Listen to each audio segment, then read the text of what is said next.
রাস একটা বাংলা সিনেমা, রাস মেলা হয়েছে, বাংলার যে চিরাচরিত সংস্কৃতি সেই রাস। পরিচালক প্রডিউসার বাঙালি, এর দর্শক কে হবে? বাঙালি হবে।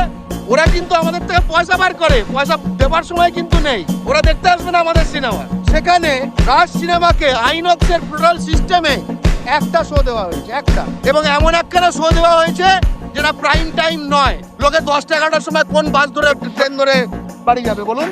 অর্থাৎ এই সিনেমাটা একটা দিতে হয় একটা বাজে স্লট, কেউ দেখুক না দেখুক, দোচুক পচুক, ওদের বয়ে গেছে। হাউসফুল 5 যেটা হিন্দি বই, তাকে 9টা শো দেওয়া হয়েছে। আইনক্সের বিভিন্ন হল মিলে 9টা শো দেওয়া হয়েছে, রাজকে একটা শো দেওয়া হয়েছে। আমরা স্পষ্ট হুঁশিয়ারি দিতে চাই যে একটা রাজকে একটা হল বাংলা সিনেমা, আর এই হাউসফুল 5 তার প্রথম দিন থেকে 9খানা স্লট মানা হবে না। এরম ভাবে যদি হাউসফুল করা হয়, বাংলা ও বাঙালির শত্রুদের কিন্তু হাউস খালি করে দেওয়া হবে।